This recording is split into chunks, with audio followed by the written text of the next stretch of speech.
அரசியல்வாதிகளுக்கு இந்த 10ஆம் இடத்தில் சனி வந்து பெரிய சாதக பலனை கொடுக்காது. மிதுன ராசியில் இருக்கிறவங்களுக்கு.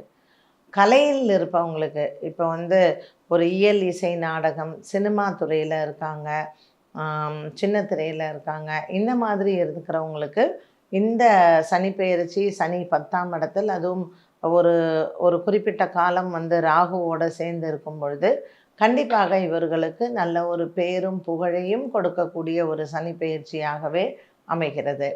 இந்த மிதுன ராசியில் அரசியல் சம்பந்தப்பட்டது, கவர்மெண்ட்டு சம்பந்தப்பட்டது, இவர்களுக்கு பகை வந்து அதிகமாக இருக்கும். 10ஆம் இடத்தில் சனி வராரு அப்படிங்கும் பொழுதே. அண்ட் ஜென்மத்தில் குரு பகவான் வரக்கூடிய இந்த காலகட்டமானது உங்களுக்கு உடல் ஆரோக்கியத்திலையும் சில பிரச்சனைகளை உருவாக்கி கொடுக்கும். இது வயதிற்கு ஏற்றாற்போல் இருக்கும்னு வச்சுக்கோங்களேன். ஒரு 60 வயதிற்கு மேற்பட்டவர்களுக்கு உடல் ஆரோக்கியம், அதுவும் குறிப்பாக வயிறு சம்பந்தப்பட்ட பிரச்சனைகளை வந்து கொடுக்கும். மற்றபடி இளைஞர்கள் இல்லை சின்ன வயசில் இருக்கிறவங்களுக்கு இந்த ஜென்மகுரு வந்து பெரிய அளவுக்கு எந்த பாதிப்புகளையும் பெருசாக எதுவும் கொடுக்காது. மிதுன ராசியில் குறிப்பாக திருவாதிரை நட்சத்திரத்தில் இருப்பவர்களுக்கு